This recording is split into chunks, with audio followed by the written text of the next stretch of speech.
Alô você, chegamos a mais uma questão do vestibular da UES 2020.2. Essa prova, ela trouxe na questão 58 a quarta questão na sequência, tá certo? O caderno de biologia, ele começa na questão 55. Nós já vimos a questão 55, 56, 57.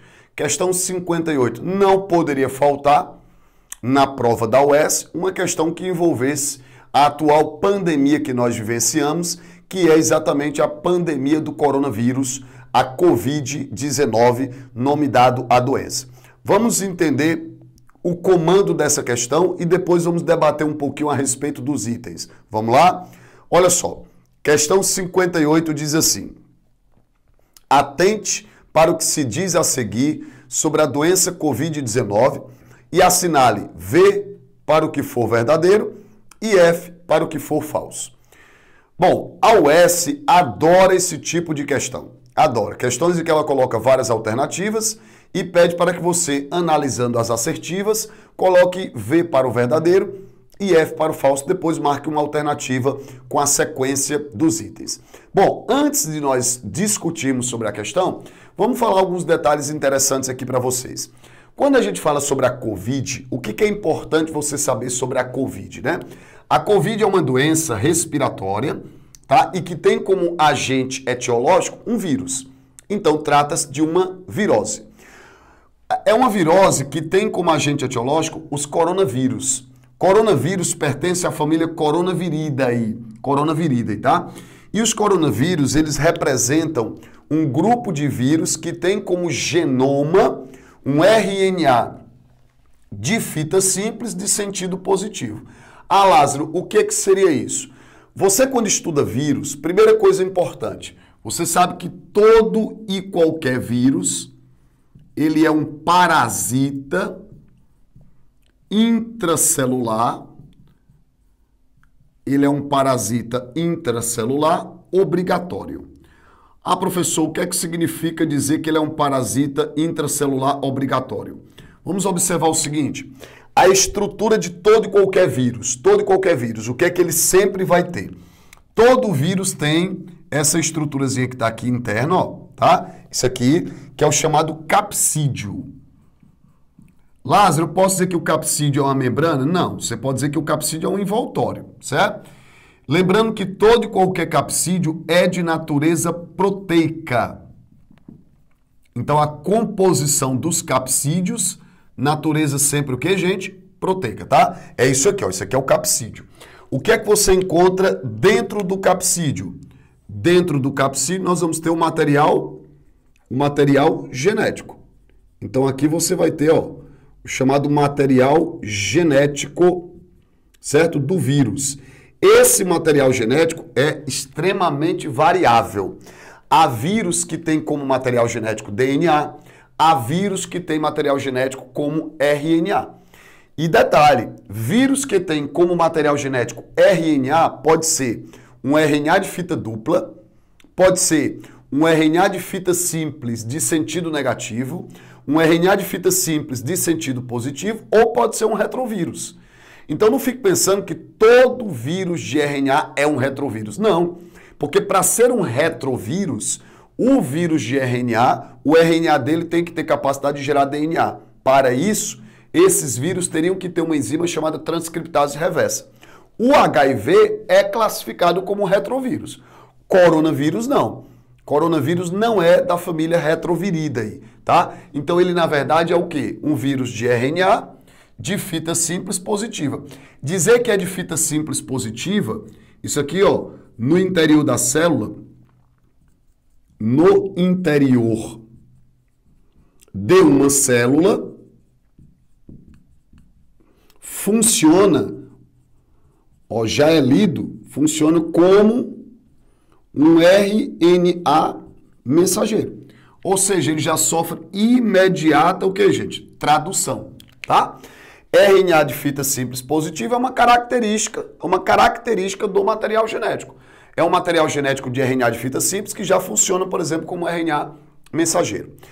Nem todo vírus vai possuir o que eu vou te dizer agora, mas há determinado vírus E o Covid, né? A Covid, o coronavírus que causa a Covid é um exemplo, certo? Ele pode ter isso aqui, gente, ó.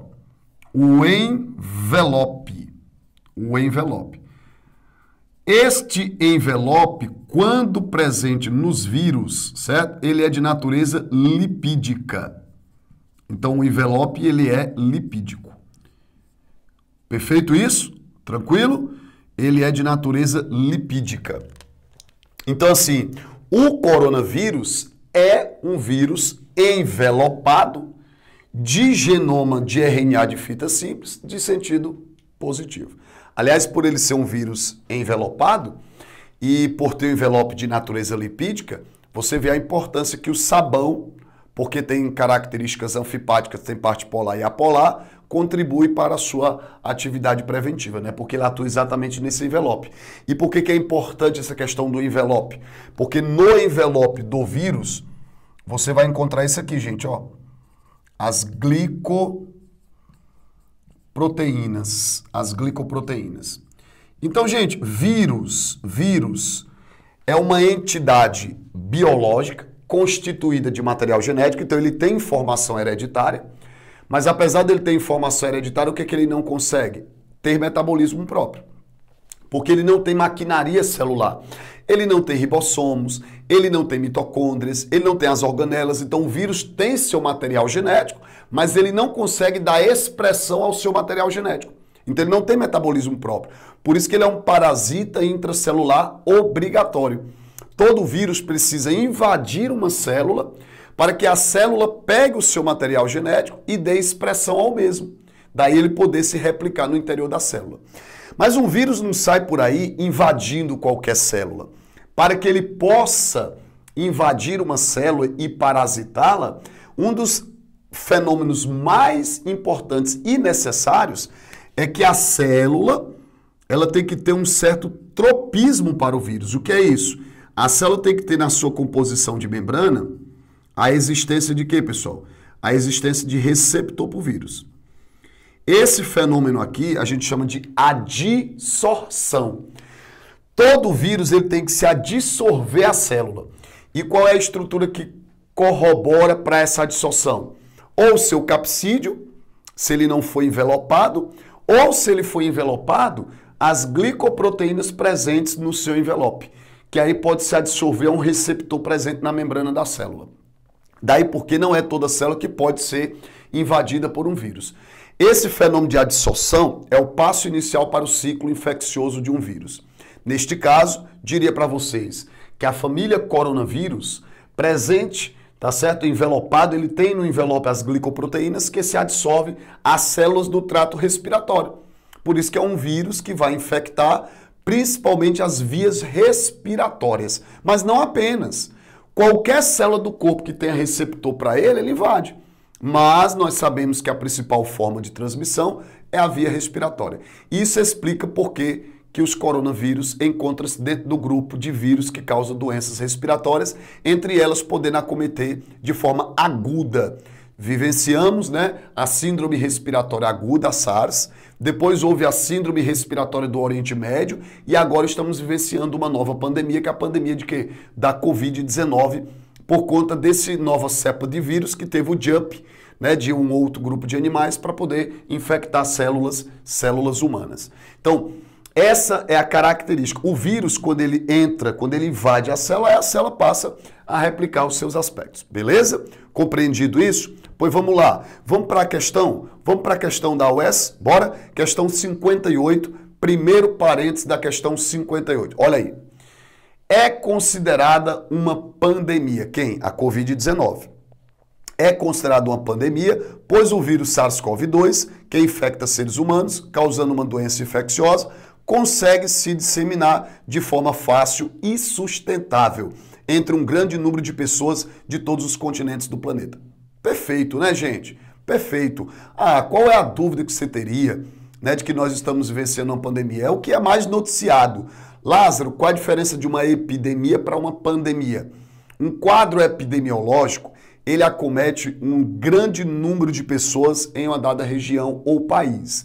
Para ser considerado um quadro pandemiológico, tem que atingir todos os continentes numa escala sustentada, que foi o que aconteceu. Um dos fatores que principalmente contribui para que determinados agentes etiológicos sejam causadores de pandemia é a fácil disseminação.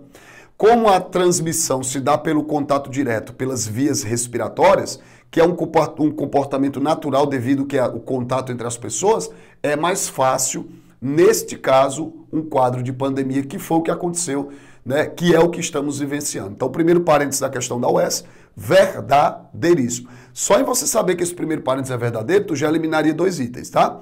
Vamos para o segundo parênteses?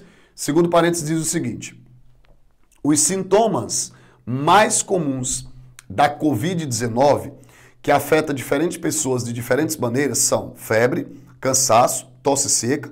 Outros sintomas podem incluir congestão nasal, dor de cabeça, dor de garganta, diarreia, dificuldade de respirar, a perda do paladar, que é a ageusia, e a perda do olfato, que é a anosmia. Verdadeiríssimo, né, gente?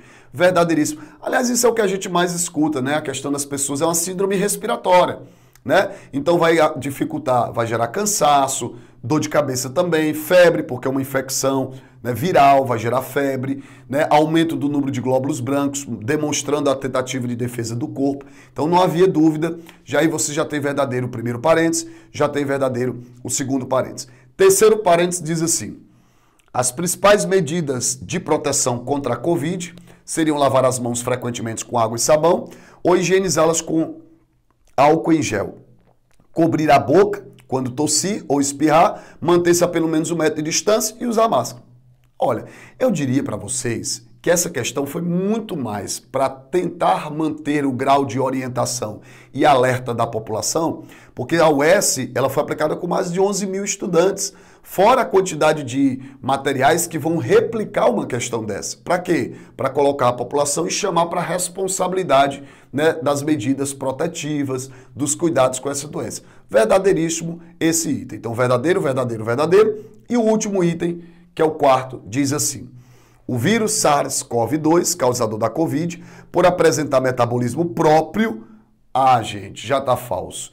Nós aprendemos, né, que vírus, eles são parasitas intracelulares obrigatórios. Eles não têm metabolismo próprio. Por não ter metabolismo próprio, naturalmente carece de invadir uma célula para poder nela, né, replicar-se, se reproduzir, consequentemente utilizar-se também do metabolismo e da maquinaria da célula. Portanto, está falso o quarto parênteses. Sequência: verdadeiro, verdadeiro, verdadeiro, falso. O gabarito que nós temos para a questão de número 58 é o item B de boa prova, que eu tenho certeza que você fez. E aí, tranquilo, né não?